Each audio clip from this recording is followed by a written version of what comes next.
Boa noite. Boa noite. Lula é denunciado pela primeira vez na Lava Jato por corrupção de lavagem de dinheiro no caso do apartamento no Guarujá. Denúncia inclui ex-primeira-dama Marisa Letícia, presidente do Instituto Lula, Paulo Okamoto, e ex-presidente da OAS, Léo Pinheiro. Lula afirma que desde janeiro divulgou documentos provando que não é dono de nenhum apartamento no Guarujá. Procurador acusa Lula de ser o comandante máximo do esquema de corrupção na Petrobras durante seu governo. O presidente da Assembleia Legislativa, Fernando Capês, do PSDB, depõe na CPI da merenda e nega ter recebido um centavo sequer. CPI do Teatro Municipal faz acariação entre maestro John Nashling e ex-diretor que o acusa, mas ele fica em silêncio.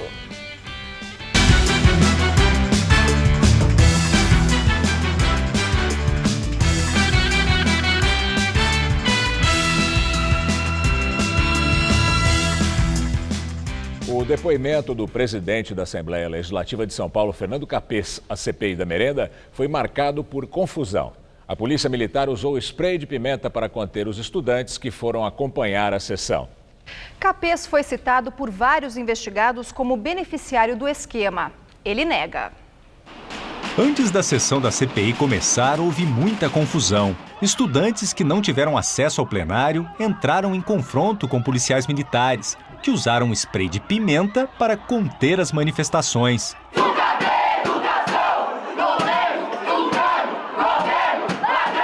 Um estudante passou mal e foi atendido no local. Outro foi detido e levado para a delegacia. Uma policial militar também ficou ferida. Dentro do plenário, mais discussão. Os trabalhos foram interrompidos várias vezes.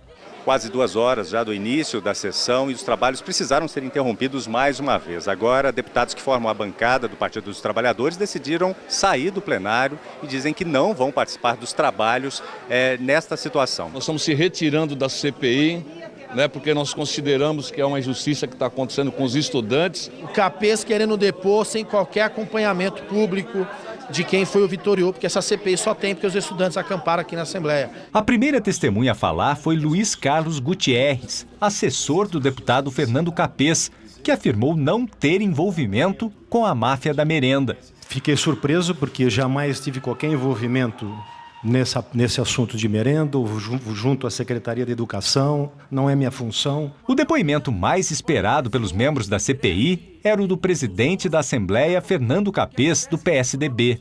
O deputado também negou qualquer relação com a COAF, a Cooperativa Orgânica Agrícola Familiar, investigada na Operação Alba Branca. Não recebi nenhum centavo desta cooperativa.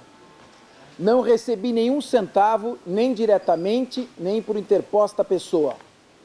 Minha campanha não recebeu 1 centavo dessa cooperativa, nem diretamente a mim, nem por interposta pessoa. Não interferi de nenhuma maneira na licitação para favorecer ou para ter qualquer tipo de sobrepreço. Capês disse ainda que jamais teve contato com o lobista Marcel Júlio, que acusou o tucano de ter recebido dinheiro da COAF para sua campanha em 2014. E que não se relacionava com Jeter Rodrigues Pereira, seu ex-assessor, que assinou contrato de consultoria com a cooperativa no valor de R$200 mil. Segundo o Ministério Público, a COAF recebeu ao menos R$7 milhões em contratos, com 21 prefeituras e com o governo paulista, para o fornecimento de alimentos e suco para a merenda. O depoimento de Capês durou cerca de 3 horas. José Merivaldo dos Santos, que é ex-assessor de Capês, também foi convocado para depor, mas não compareceu alegando problemas de saúde. Mais uma foto divulgada hoje pelo deputado Alencar Santana Braga, do PT, mostra o investigado flagrado numa tabacaria na semana passada em São Paulo. Merivaldo é acusado de ter recebido um cheque de R$50 mil da COAF, por uma consultoria no contrato da cooperativa com a Secretaria da Educação. O maestro John Nashling ficou calado numa sessão da CPI do Teatro Municipal. A Câmara dos Vereadores de São Paulo apura o suposto envolvimento dele no esquema de desvios e fraudes em contratos do teatro, investigado também pelo Ministério Público e pela Controladoria Geral do município. John Naschlin já havia faltado a várias sessões da CPI. Hoje foi levado a depor por um oficial de justiça. É a chamada condução coercitiva. Mas os advogados do maestro negaram e disseram em nota que ele compareceu à Câmara espontaneamente. A acariação foi apenas entre Naschlin e José Luiz Herência, ex-diretor da Fundação Teatro Municipal e delator do esquema.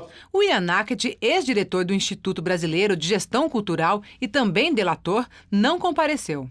O principal assunto tratado foi o fato de Naschlin ter assinado a contratação de um espetáculo em nome do Instituto que gerencia o teatro, um documento que foi rasurado e teve o valor aumentado em 8 mil euros. Da outra vez que ele veio na CPI, ele disse que nunca havia assinado nenhum documento. Então a gente já está pegando aí uma das mentiras dele.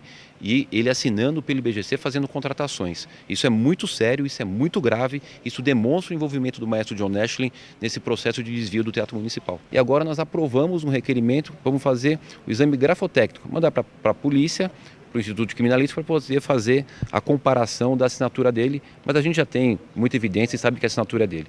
Durante toda a cariação, o maestro John Naschlin se valeu do direito de permanecer em silêncio e não respondeu a nenhuma pergunta da Comissão Parlamentar de Inquérito. José Luiz Herência, que tem colaborado com as investigações, confirmou a participação da esposa do maestro, Patrícia Mello, no mando e desmando aos funcionários do Teatro Municipal.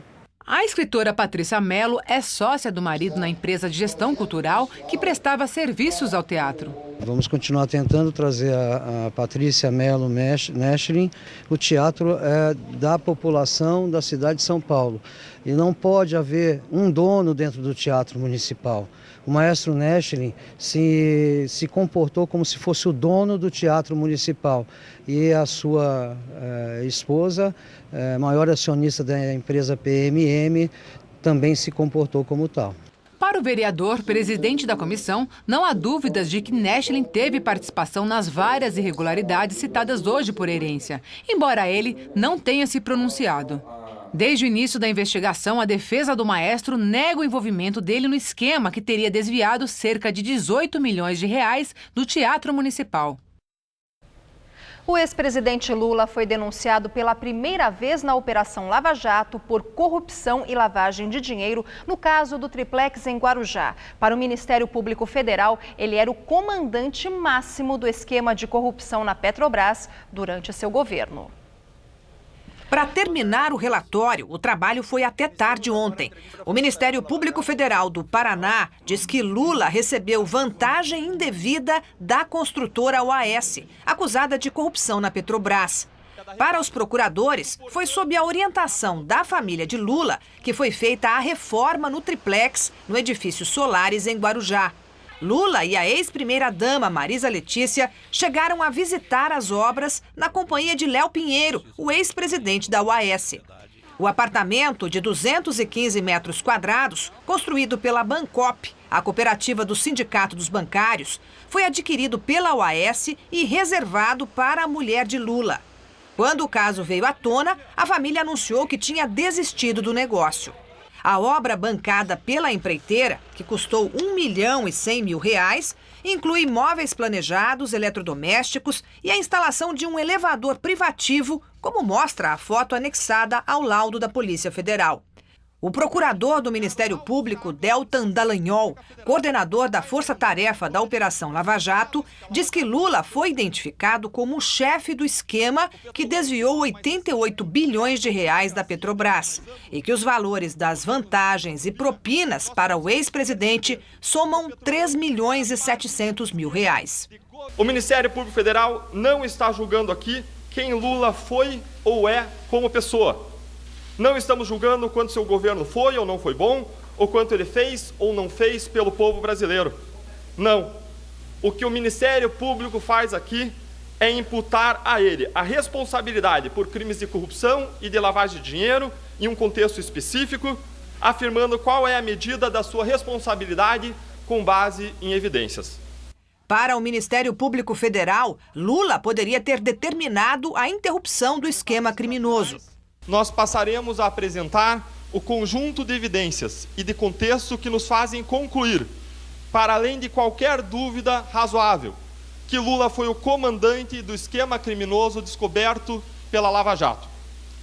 Passamos então a montar uma espécie aqui de quebra-cabeças, um grande quebra-cabeça, com pelo menos 14 conjuntos de evidências que se juntam e apontam para Lula como peça central da Lava Jato. Essas provas demonstram que Lula era o grande general que comandou a realização e a continuidade da prática dos crimes, com poderes para determinar o funcionamento e, se quisesse, para determinar a sua interrupção. O procurador destacou ainda o enriquecimento ilícito de pessoas ligadas ao PT, como o ex-ministro José Dirceu, que teria recebido 15 milhões de reais. Segundo Dallagnol, com a saída de Dirceu do governo, a continuidade do mensalão, que virou Petrolão, só foi possível porque o ex-ministro não era o líder, e sim alguém acima dele, o ex-presidente Lula.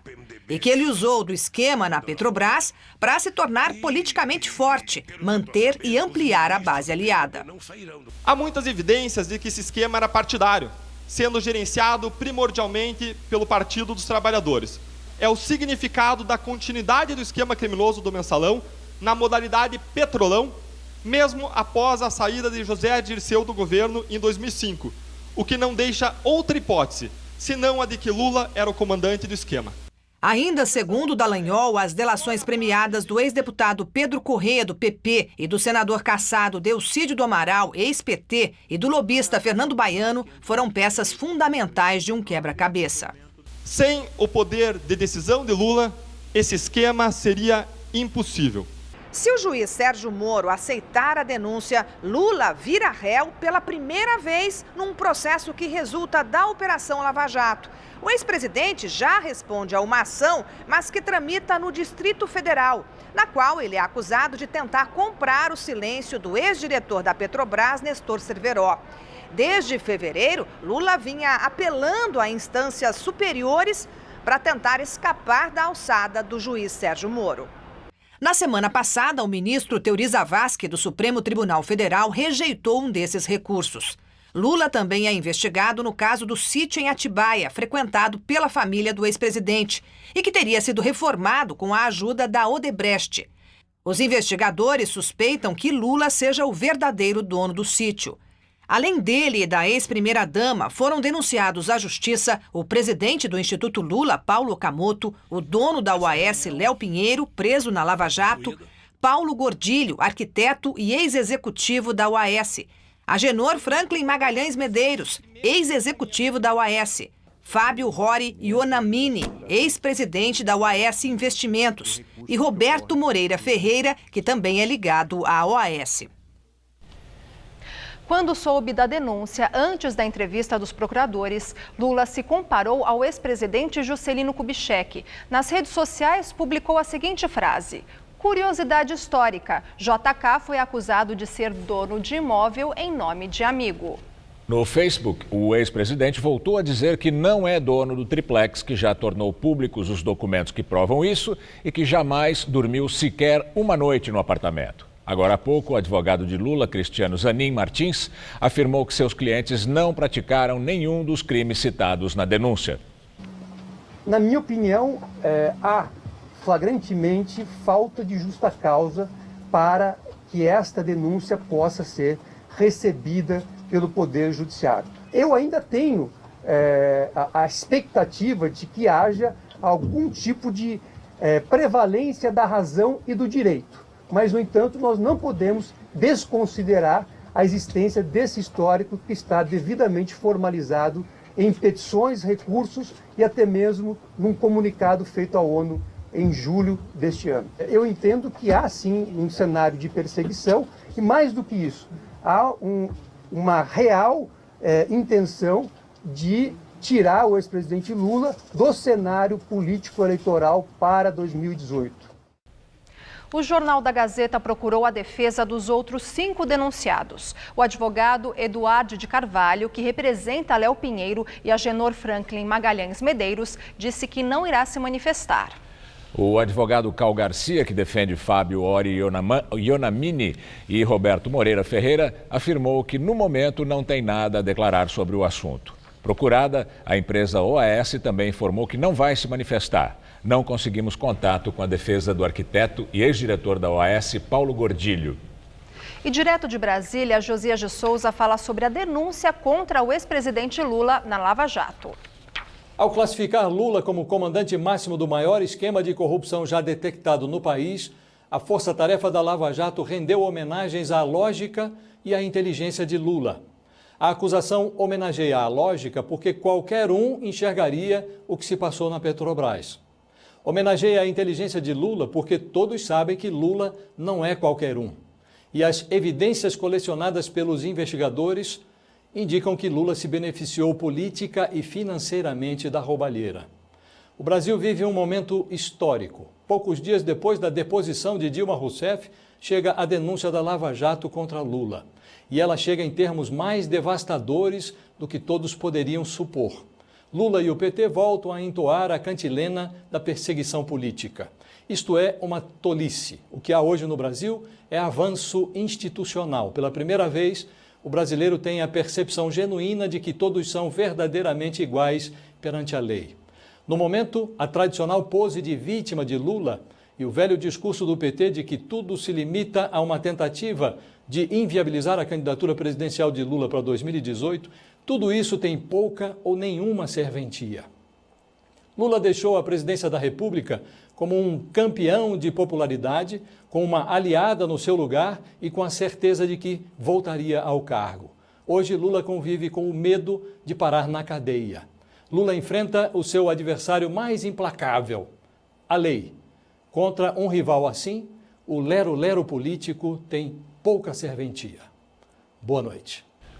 A nova advogada-geral da União, Grace Maria Fernandes Mendonça, tomou posse hoje. Ela é a primeira mulher a assumir o cargo e também a única a integrar o primeiro escalão do governo Temer. Em seu discurso, Grace Mendonça ressaltou o papel da AGU, órgão responsável pela defesa jurídica do Executivo Federal, na retomada de dinheiro público desviado ou indevidamente aplicado. A AGU tem buscado evitar que recursos públicos sejam desviados, na certeza de que cada real mal aplicado implica, sim, prejuízo direto para a efetivação das políticas públicas federais. Ela ainda agradeceu os últimos chefes da Advocacia Geral da União e até mencionou José Eduardo Cardoso, advogado da ex-presidente Dilma Rousseff, que também comandou a AGU nos últimos meses do governo Dilma. Ministro também, José Eduardo Cardoso, que em sua passagem breve nos confiou temas relevantes, como a questão da dívida pública dos estados, que nós também tivemos oportunidade de tratar junto à Suprema Corte do nosso país. Temer elogiou Grace Mendonça e afirmou que os integrantes do governo são representantes do poder e não o próprio poder. Vejam que ela fez questão de cumprimentar todos os ex-advogados gerais da União.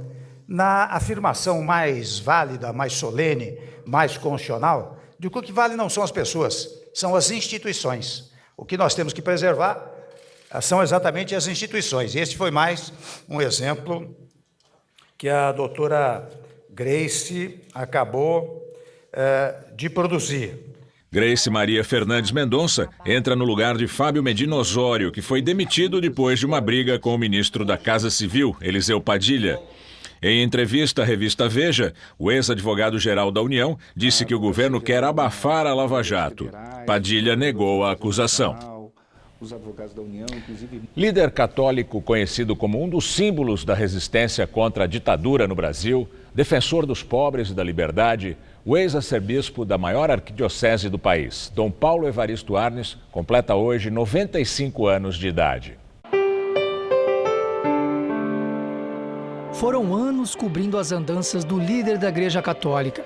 A proximidade fez do repórter Ricardo Carvalho amigo pessoal do então cardeal arcebispo de São Paulo. Agora, Ricardo prepara um documentário sobre a vida de Dom Paulo Evaristo Arnes. Ele fala sobre democracia, ele é um homem muito culto. Ele era talvez o inimigo número 1 do regime militar. Uma das histórias relatadas na obra foi o encontro de Dom Paulo com o então presidente, general Emílio Garrastazu Médici. Venho pedir que se façam processos antes de condenar as pessoas a um regime de prisão, de tortura E mesmo de desaparecimento, será que não é possível isso? E ele respondeu: nós não arredamos 1 milímetro. O senhor fique no seu lugar na sacristia, que nós sabemos o que fazer. O líder da igreja ganhou destaque como defensor dos pobres, das minorias e da liberdade e presidiu celebrações em memória de Vladimir Herzog, jornalista morto durante a ditadura. Ele questionava em público as situações de arbítrio. Deram ordem para que ele não fizesse certas coisas. E isso tudo não tinha nenhuma importância para ele. Ele fazia o que ele achava certo. Desde o ano de 2007, Dom Paulo optou por viver recluso aqui no convento das Irmãs Franciscanas em Taboão da Serra, na Grande São Paulo. Por causa da idade avançada, ele tem evitado dar entrevistas e também aparecer com frequência em público. Esta daqui é a residência onde ele mora, cercado de paz, tranquilidade e de muita oração. Devanir é uma das 10 irmãs que convivem com Dom Paulo. O hóspede ilustre ainda faz questão de comandar as cerimônias na capela do convento. Dom Paulo é um homem muito fraterno, muito solidário. Então ele participa conosco de tudo o que a vida aqui nos proporciona. Nascido em Forquilhinha, Santa Catarina, Dom Paulo cursou letras na Universidade Sorbonne, na França. Nos anos 60, já em São Paulo, foi consagrado bispo. Depois, elevado a arcebispo, passou a liderar a maior arquidiocese do país. Em julho, comemorou 50 anos de episcopado. E nesta quarta-feira, completa 95 anos de vida. É o mais antigo cardeal da Igreja Católica no mundo. O povo de São Paulo, o povo do Brasil, do mundo, ele traz muito presente nessa celebração. E é para esse povo que ele viveu, né? E que ele vive, porque ele reza todos os dias.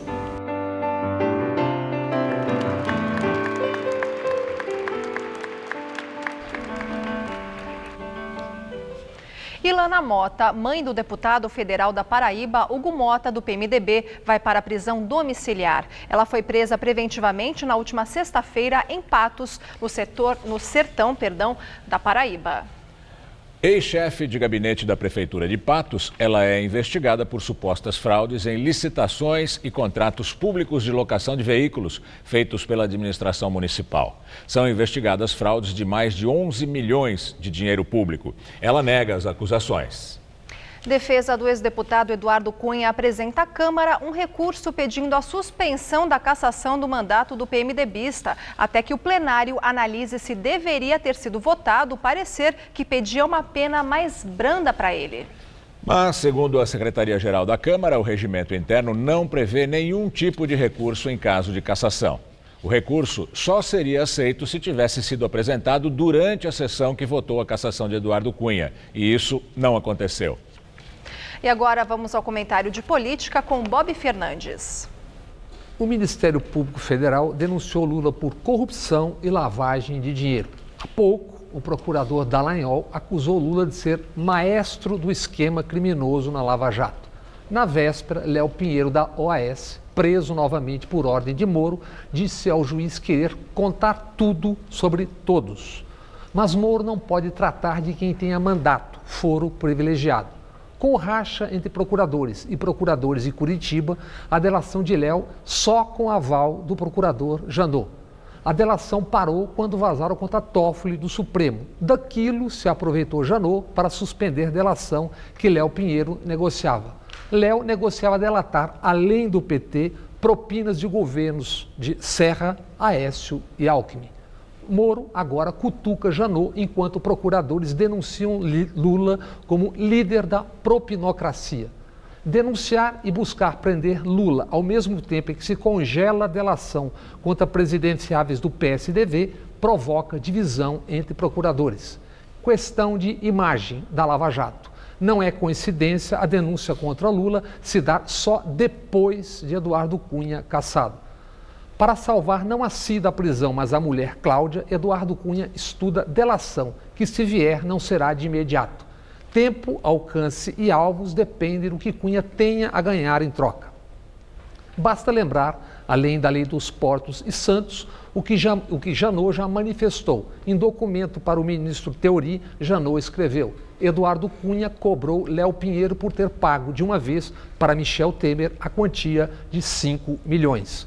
Conversa essa guardada no celular de Léo Pinheiro. Temer, como os demais, alega ter sido doação legal da OAS. Na audiência dessa terça, Léo Pinheiro diz ter dado 3,8 milhões a políticos do PMDB, PT e PTB para abafar CPI da Petrobras, a de 2014. Para enterrar a primeira CPI da Petrobras em 2009, quem recebeu 10 milhões foi Sérgio Guerra, então senador e presidente do PSDB. Guerra morreu em 2014. Descongelem a fala e a delação de Léo Pinheiro. Boa noite. Debate sobre violência contra a mulher termina em confusão com o deputado Jair Bolsonaro, do PSC. A sessão na Comissão Geral sobre Violência contra a Mulher, presidida pela deputada Maria do Rosário, do PT, foi marcada por confusão. O bate-boca começou depois que uma representante de um grupo de lésbicas criticou parlamentares que fazem apologia ao estupro. Fora do microfone, Bolsonaro protestou contra a oradora. A Câmara dos Deputados assegura o seu pronunciamento como uma mulher lésbica. Pode seguir o seu pronunciamento. A sessão teve mais um embate quando Bolsonaro reagiu às declarações da vice-presidente da OAB do Distrito Federal, Daniela Teixeira, que citou a acusação contra o parlamentar por apologia ao estupro. Bolsonaro subiu à mesa da casa para exigir direito de resposta. Que vai usar da palavra. A senhora Agna Alves Cruz. A senhora Agna Alves Cruz. Após a suspensão de 5 minutos, Maria do Rosário abriu a palavra para mais uma convidada. Em seguida, permitiu que Bolsonaro, que era o primeiro inscrito, falasse. Em sua defesa, o deputado desqualificou a atuação da ex-vice-procuradora-geral da República, que atuou na denúncia contra ele, Ela Vieco. Em junho desse ano, o Supremo Tribunal Federal aceitou a denúncia contra Jair Bolsonaro por uma entrevista em que ele disse que a deputada Maria do Rosário não merecia ser estuprada por ser muito ruim e muito feia. Com a decisão, ele se tornou réu e responde por incitação ao crime e injúria. Governo da Venezuela reage ao ser impedido de assumir a presidência rotativa do Mercosul. Pela internet, o governo de Caracas afirmou que os países fundadores tentam destruir o Mercosul com artifícios ilegais. O governo venezuelano classificou a decisão do bloco como um reflexo da política intolerante, um desespero dos burocratas. Brasil, Argentina, Paraguai e Uruguai decidiram não permitir que a Venezuela assuma a presidência rotativa do bloco. Pelo Twitter, o ministro brasileiro das Relações Exteriores, José Serra, comunicou que a presidência vai ser exercida pelos 4 países em conjunto. E se até o dia 2 de dezembro a Venezuela não cumprir os compromissos que assumiu, ela será suspensa do Mercosul. A Venezuela deveria ter assumido a presidência rotativa em julho, sucedendo o Uruguai, mas Brasil, Argentina e Paraguai se opuseram por causa da situação política e econômica do país. O governo de Nicolás Maduro se autoproclamou na presidência do bloco. A Bayer Farmacêutica e Companhia de Produtos Químicos alemã anunciou hoje a compra da Monsanto, empresa norte-americana líder mundial dos herbicidas e engenharia genética de sementes. O valor total da operação chega a 66 bilhões de dólares. Aprovada pelos conselhos das duas empresas, a fusão está sujeita à concordância de órgãos regulatórios, mas a expectativa é de que a operação seja concluída até o fim do ano que vem. Se concretizado, esse negócio deve criar a maior fabricante de insumos agrícolas e sementes do mundo. Em discurso, o presidente Michel Temer diz que seu governo não é idiota de tirar direitos dos trabalhadores. Ele também contestou a afirmação de que a proposta de emenda constitucional que cria teto para gastos vai reduzir recursos para a saúde e educação. Em evento para o anúncio de verbas para a saúde, Temer pediu para que parlamentares aliados usem as tribunas do Senado e da Câmara dos Deputados para negar as acusações de que seu governo vá retirar direitos. E isto cria problemas para nós, porque, convenhamos, é muito desagradável imaginar que um governo seja tão, se me permite a expressão um pouco mais forte, tão estupidificado, tão idiota, que chegue ao poder para restringir direitos de trabalhadores, para acabar com saúde, para acabar com a educação. Ele afirmou que mudanças na jornada de trabalho ainda estão em discussão. Quem sabe nós conseguimos, se o trabalhador quiser, por força de uma convenção coletiva, portanto de um acordo entre trabalhadores e empregadores, quem sabe o trabalhador passe a trabalhar apenas 4 dias por semana. Ainda no evento, o ministro da Saúde, Ricardo Barros, disse que o Ministério vai destinar R$1 bilhão à compra de medicamentos e produção de uma vacina contra a meningite, além do custeio de unidades de pronto atendimento. Temer defendeu o investimento em saúde. Se me permite a palavra um pouco mais forte, desmentindo uma versão que corre pelas ruas, segundo as quais o nosso governo tem como objetivo central destruir a saúde, destruir a educação e destruir os trabalhadores. E eu digo isso, peço licença para dizer que isto é inadmissível, porque quando nós falamos em teto de gastos, nós estamos falando da totalidade dos gastos. Não estamos falando teto de gastos para a saúde, nem teto de gastos para a educação. Hoje também, em vídeo divulgado na internet, o presidente falou sobre FGTS. Se divulgou que quem tivesse perdido o seu emprego por despedida injusta, não poderia sacar os valores do FGTS. Não é verdade. Este é o primeiro esclarecimento que quero fazer. Não há nenhum pensamento a respeito dessa matéria no governo. E agora vamos ao comentário de economia com Vinícius Torres Freire. A reação social e política foi tão ruim que o governo Temer deu um tempo na reforma trabalhista, vamos dizer assim. Quer dizer que desistiu de mudar as leis do trabalho, a CLT? Ainda não dá para saber, mas vai deixar essa conversa de lado, pelo menos por enquanto. Michel Temer, como a gente acabou de ver, fez hoje um discurso irritado contra as reações às mudanças nas leis do trabalho. Reclamou desses boatos sobre a jornada de 12 horas de trabalho e o fim do saque do FGTS. Isso era boato mesmo, mas o que era realidade não era muito melhor assim. Por enquanto, o que o governo vai continuar apoiando mesmo é a lei da terceirização, que já vinha andando no Congresso. Isto é, a permissão que as empresas terceirizem toda a sua mão de obra. Qualquer funcionário, não importa se trabalhando na atividade central da empresa ou não, poderia ser subcontratado de outra empresa. Isso já ocorre em atividades como segurança, limpeza ou transporte, por exemplo. O risco, como se sabe, é o de as empresas terceirizadas não pagarem direitos trabalhistas, como ocorre tantas vezes, e reduzirem salário, que é um objetivo e um efeito básico de qualquer reforma trabalhista, pelo menos no curto prazo. O pessoal do governo diz agora que vai se concentrar em mudanças mais essenciais e de influência imediata na retomada do crescimento da economia. O tal congelamento dos gastos do governo federal, o teto, e a mudança na Previdência, que ainda não se sabe muito bem qual vai ser também. Pelo menos em termos pragmáticos ou políticos, faz mais sentido. O país vive uma crise terrível, com 12 milhões de desempregados, salários em média caindo, faltando crédito e os estados ameaçando decretar falência. Além do mais, o serviço de saúde piora. Apenas são anunciadas medidas que podem esfolar ou assustar quem é mais pobre ou assalariado.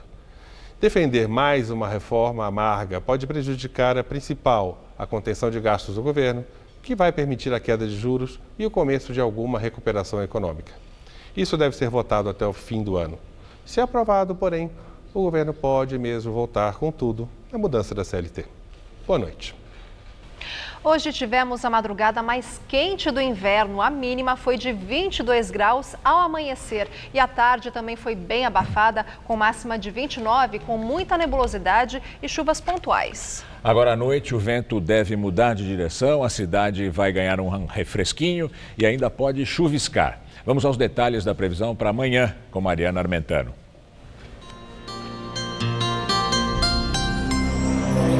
Uma nova onda de frio atinge o centro-sul do país nessa quinta-feira. A explicação é uma grande massa de ar seco polar que deve causar até geada entre a campanha gaúcha e o sul do Paraná.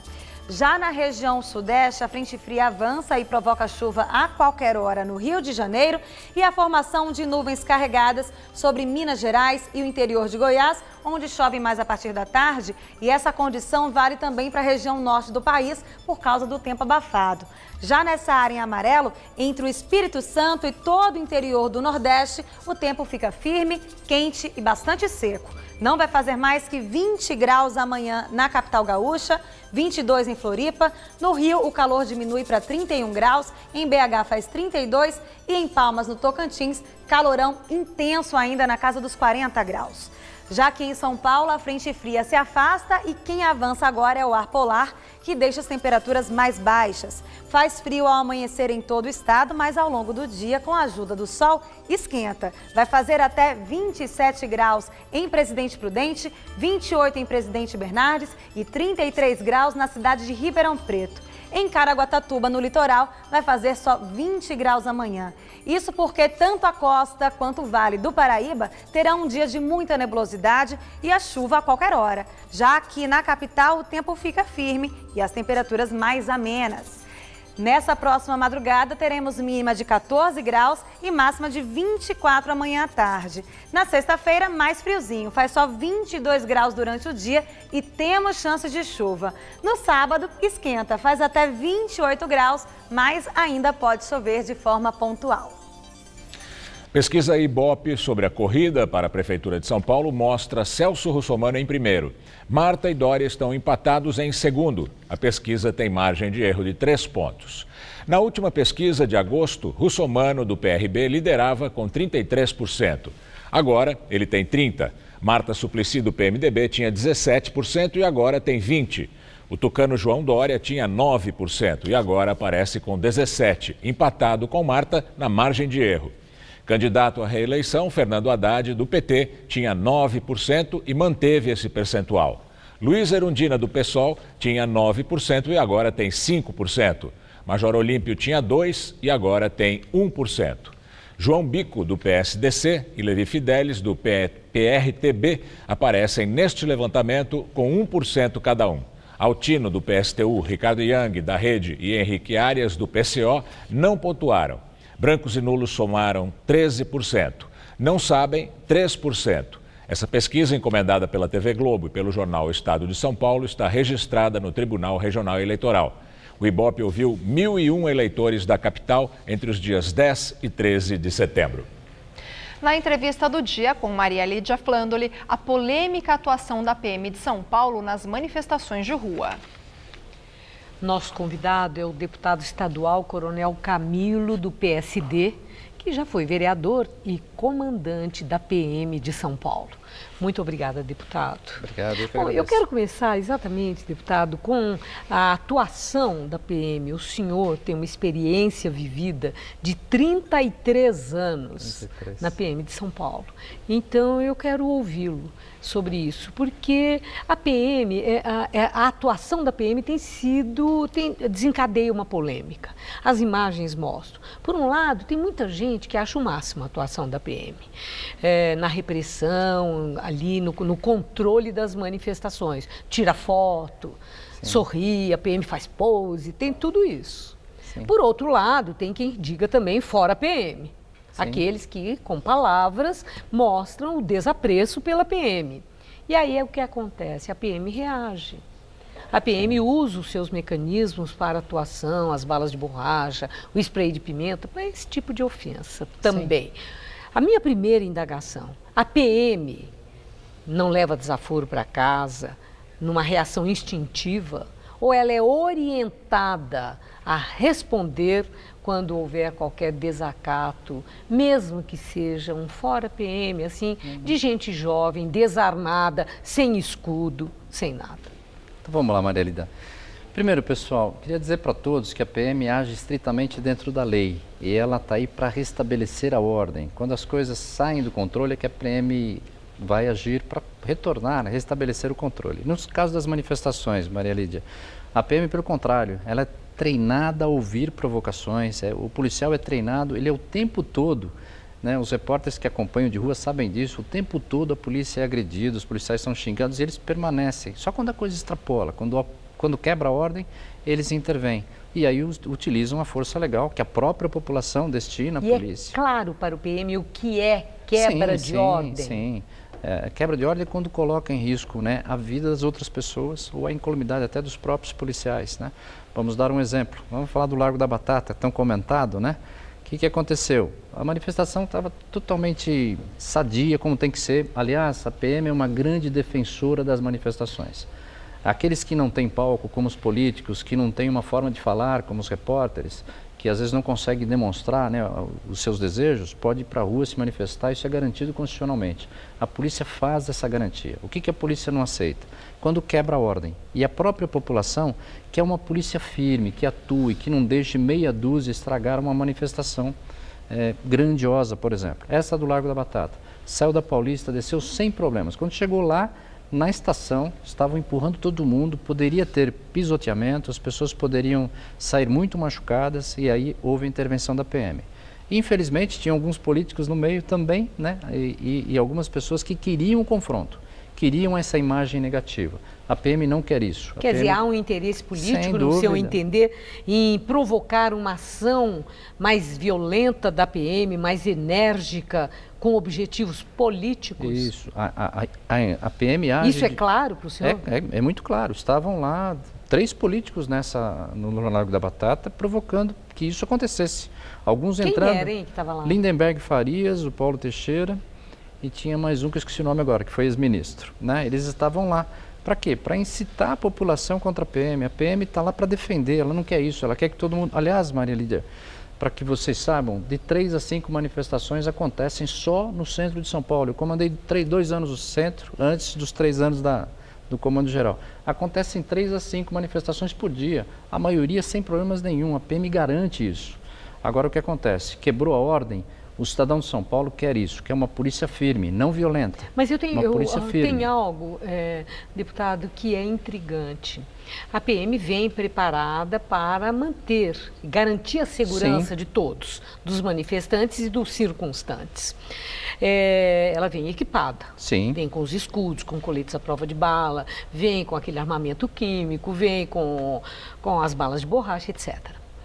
O que é intrigante, aí eu quero ouvir do senhor, é o seguinte, esse mesmo recurso que a PM usa para reprimir a ação predadora dos chamados black blocs, que estão lá para destruir mesmo, para agredir e que agem violentamente e vêm mascarados, quer dizer, uma ação covarde, eles não encaram, eles vêm escondidos. Muito bem, a PM usa esses mesmos recursos de repressão para aqueles que... eu vou por aspas, porque eu confesso que eu não acho que é ofensa. Falar, fora, PM, vocês são truculentos, vocês são isso. Quando tem um xingatório, né, de quem está desarmado, de quem não está com o rosto coberto. Aí vai o gás de pimenta, a bala de borracha, em cima desse. Eu questiono e pergunto, porque acho muito intrigante, a desproporcionalidade no trato, tanto de quem é violento, como o Black Bloc, como do cidadão que está e perde as estribeiras na manifestação. A PM tem treinamento para fazer a diferença? Tem. E por que não faz? Na realidade faz. Deixar bem claro o seguinte, seja Black Bloc, seja o cidadão que esteja coberto lá do anonimato, covardemente, como você falou bem, seja qualquer cidadão que esteja lá, se quebrar a ordem, se tentar quebrar alguma coisa, se tentar quebrar o patrimônio público que é nosso, aliás, público, pessoal, público tem um monte de dono. Público é mais importante do que o privado, porque todos nós somos donos. Então, a PM vai agir firmemente com quem quebrar a ordem. Não age assim como todo mundo, pelo contrário. Vejam grandes manifestações que aconteceram na Paulista, em todos os lugares, em que não teve problema nenhum. A PM vai agir quando? Vou deixar bem claro para todos. Houve a quebra da ordem pública, existem riscos em vida, né? Riscos de vida, inclusive, de pessoas aí de a vida, de sofrer alguma coisa na sua integridade física, é aí que a polícia vai agir, esteja coberto ou não. O que acontece é que essas pessoas que provocam essas ações se infiltram no meio das manifestações, a polícia tenta identificar, nem sempre é possível. Deputado, o senhor tem sido duro crítico da ouvidoria da PM, que, por seu lado, tem feito críticas à ação da PM em manifestações. Críticas pontuais, não são genéricas. E o senhor entrou com um projeto em que propõe mudanças, desde a indicação, a escolha do ouvidor e, inclusive, estabelecendo limites para a atuação e autonomia da ouvidoria. Por que a ouvidoria da PM o incomoda tanto? Não me incomoda. Vamos só corrigir. Eu estou contra a atitude precipitada do ouvidor atual. A ouvidoria é importante para as polícias. A ouvidoria da polícia é super importante. Eu fui comandante 3 anos da PM, me ajudou muito. que acontece? Eu não posso ter um ouvidor que é precipitado, aconteceu o fato de noite, ele já está de manhã no noticiário fazendo críticas à polícia sem conhecer os fatos. Outra coisa, por que só o CONDEP, que é o Conselho de Defesa da Pessoa Humana, tem direito de indicar pessoas para compor a ouvidoria? Eu quero que o Instituto Sou da Paz, que é um grande parceiro, indique. Eu quero que o Instituto São Paulo contra a Violência indique. Eu quero que o NEV indique pessoas. Por que só o CONDEP? Então nós estamos mudando a forma. Não é para tirar a atribuição, não é para nós tirarmos a autonomia da ouvidoria. Pelo contrário, repito, como comandante-geral que fui, ouvidoria super importante, corregedoria super importante. O que eu tenho que ter? Um pouquinho mais de responsabilidade daquelas pessoas que utilizam desse cargo. Não serem precipitados. O ouvidor tem um grande poder de pedir a investigação, de pedir que os fatos sejam levantados. Não tem que ser o primeiro a vir na mídia, por 15 minutos de fama, falar coisas que ainda não tem conhecimento. A última questão, rapidamente. Ano eleitoral, eleição para prefeito. Eu quero saber, dentro da sua experiência na atuação para a garantia da segurança pública no Estado e na cidade, no seu entender, o que o prefeito de São Paulo pode e deve fazer para contribuir para a garantia da segurança pública? Então, todos os prefeitos têm que saber que eles são administradores públicos hoje. Tá? A eleição municipal é a pior eleição para as polícias do Brasil. É a eleição mais próxima do povo. A eleição onde tem mais conflito, né? E os prefeitos das cidades devem sempre conversar com o policiamento local, seja em São Paulo, seja em qualquer outro lugar do Brasil, para que tracem um plano ali de primeiro, o prefeito cuidar da cidade, perto das zonas eleitorais, perto em locais de conflito, não deve ter desordem urbana, caçamba, lixo. Mas eu digo todo dia, como prefeito na gestão municipal, nos 4 anos de mandato. Nos 4 anos é diferente. Cuidar da cidade, cuidar das pessoas. Não pode ter desordem urbana, como eu estou vendo em São Paulo. Em todo lugar temos lá drogadiços, temos moradores de rua, temos camelô irregular, temos invasões de prédio, mais de 90, 100 prédios invadidos em São Paulo, só nessa administração. Mas é o prefeito que tem que resolver isso? É o prefeito, é lógico, a maioria dos prédios invadidos são do município. Chegou o caso aqui em São Paulo, um caso gravíssimo, de a própria área social encaminhar pessoas para uma invasão, pô. Isso é, né? Me desculpem, mas o nosso prefeito não pode subir, em caso de São Paulo, Fernando Haddad, em cima de um caminhão, incitar a população contra a Câmara Municipal, fazendo que um seu colega, presidente da Câmara, também do PT, Zé Américo, colocasse grades e vidros à prova, né, de bala na própria Câmara. O prefeito tem que ter consciência de que ele é um administrador público, ele não é mais candidato, tá bom? E eu agradeço muito sua entrevista. Uma boa noite. Obrigado, boa noite a todos. Gamberini. Você vai ver a seguir uma noite de emoções no Campeonato Brasileiro. Palmeiras e Flamengo disputam a liderança. E a beleza do espaço. A Agência Espacial Europeia divulga mapa da Via Láctea. Sonda captura imagens de mais de 1 bilhão de estrelas. O Brasil é a pátria braço forte. Desde pequenos, enfrentamos grandes marés para alcançar nossos sonhos. A natação provou que nasci para superar obstáculos. Porque brasileiro sabe que sem sacrifício não há vitória. Os desafios se tornam mais fáceis quando lembro que não estou só. Que a cada abraçada que dou, milhões de brasileiros dão outra. Juntos somos uma legião de campeões. Juntos somos todos Brasil. Acesse brasil2016.gov.br e conheça as ações para os Jogos Rio 2016. Fui superintendente da Associação Comercial de São Paulo de Pinheiros. Hoje sou superintendente da região do Butantã. Entendo que a burocracia atrapalha os negócios. A prefeitura tem que ajudar e não atrapalhar quem quer investir. Sou Ricardo Granja, da Associação Comercial de São Paulo, candidato a vereador com o número 15007. Nessa eleição, vote em quem tem coragem para mudar. Vote nos vereadores da coligação PMDB-PSD. Vote 15. Quem tem paixão por comunicação sabe muito bem qual faculdade escolher. Aquela que prioriza a formação ética e humanística, sem deixar de lado vivência e experiência. Porque não basta estar preparado para o mercado.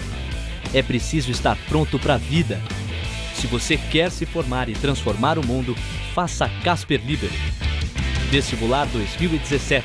Inscrições abertas. Faculdade Casper Libero. Paixão por comunicação. Para ajudar a mãe, começa a trabalhar aos 13 anos. Aos 23, vira professor universitário.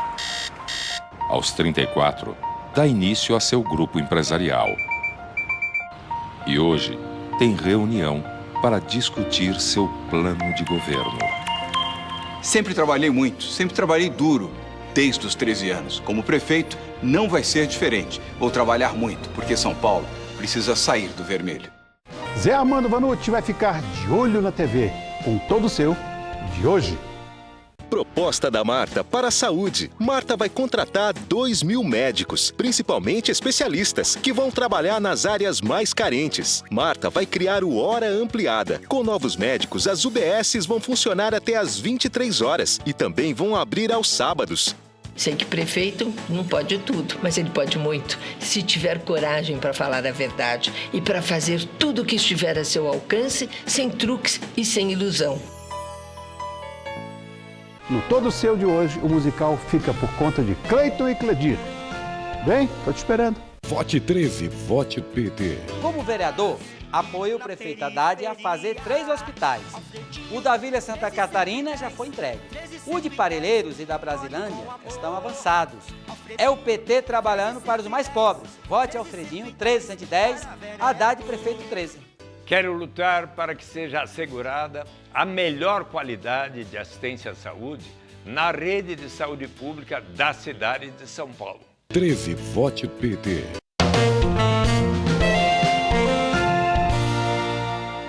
Se me der a oportunidade de um próximo mandato, além da faculdade do cinema que eu coloquei nos céus, nós vamos ter uma novidade: cursos profissionalizantes para a juventude. Ao mesmo tempo em que fazem o curso, os estudantes vão ter aulas práticas, formação profissional e experiência de trabalho com remuneração. É assim que os jovens da periferia vão estar preparados para entrar no mercado de trabalho, mas pela porta da frente. Esse é diferente, esse faz.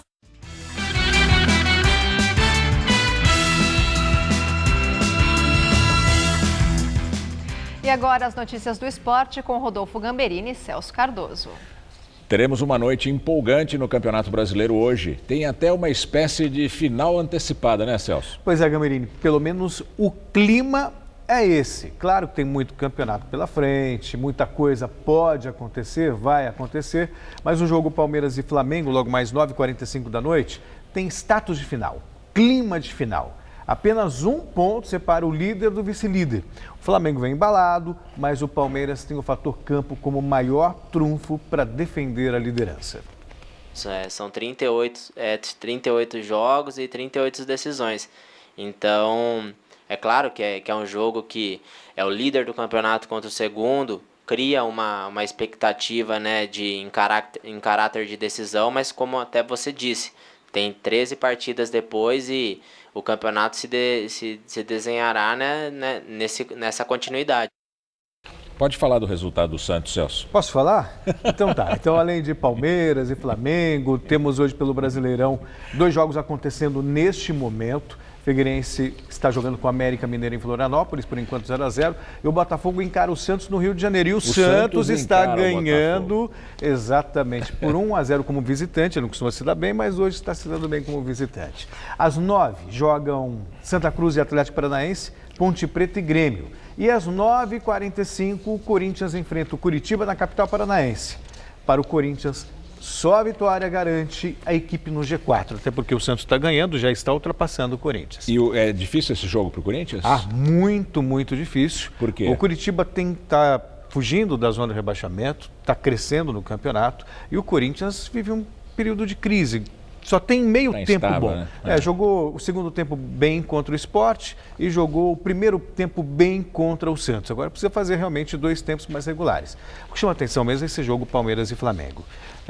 Esse é o jogo da noite. O jogo, porque tem todo o clima envolvido. A liderança em pauta e as 2 torcidas fizeram festa para os 2 times. Vai ser uma noite bonita, um belo jogo, pelo menos essa é a expectativa. Legal, vamos falar um pouco de Paraolimpíada e não Paralimpíada, como alguns insistem em falar. Paraolimpíada. Hoje tivemos medalha de ouro para um ex-piloto de Fórmula Indy.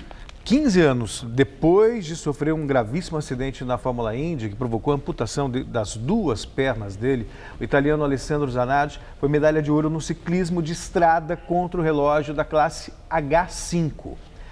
Aos 49 anos, esse foi o terceiro ouro olímpico do ex-piloto que superou o trauma do acidente e para se tornar um campeão. E amanhã, data exata da tragédia, faz 15 anos amanhã, ele poderá conquistar a 4ª medalha de ouro da carreira, agora na corrida de estrada da classe H5. O cara é um leão, né? Sem dúvida. Pois é, não deu para o automobilismo por causa do acidente, mas está aí vencendo na Paralimpíada. Para a Olimpíada. Isso aí. Gostou, né? Obrigado, Celso. Boa noite. Até amanhã. Boa noite. Luciana. Um super tufão passa por Taiwan com ventos de até 270 km por hora. A tempestade é a mais forte registrada no mundo este ano. O tufão Meranti não tocou a terra, mas os ventos varreram o leste e o sul de Taiwan com chuvas torrenciais. Caminhões e contêineres foram virados, árvores e postes foram derrubados. Mais de 300 mil casas ficaram sem energia. Escolas e escritórios ficaram fechados. Os trens deixaram de circular e cerca de 300 voos domésticos e internacionais foram cancelados. Mais de 20 mil pessoas foram deslocadas. Até agora, há registro de 5 feridos. A Agência Espacial Europeia revela um impressionante mapa da Via Láctea. As imagens de mais de 1 bilhão de estrelas foram capturadas pela sonda Gaia. As imagens de altíssima resolução mostram o maior e mais detalhado mapa celeste já produzido. A nitidez é suficiente para mostrar o diâmetro de um fio de cabelo a 1000 quilômetros de distância. Os cientistas dizem que o catálogo representa menos de 1% das estrelas da Via Láctea. A sonda também captou as distâncias e os movimentos pelo universo de mais de 2 milhões de estrelas. A Gaia foi lançada em 2013 e começou a recolher dados em 2014. As imagens divulgadas hoje foram feitas durante 14 meses. E o Jornal da Gazeta termina aqui. A edição de hoje pode ser vista no site do Jornal da Gazeta. Mais notícias em nossa edição das 10. Ótima noite para você. Boa noite e até amanhã.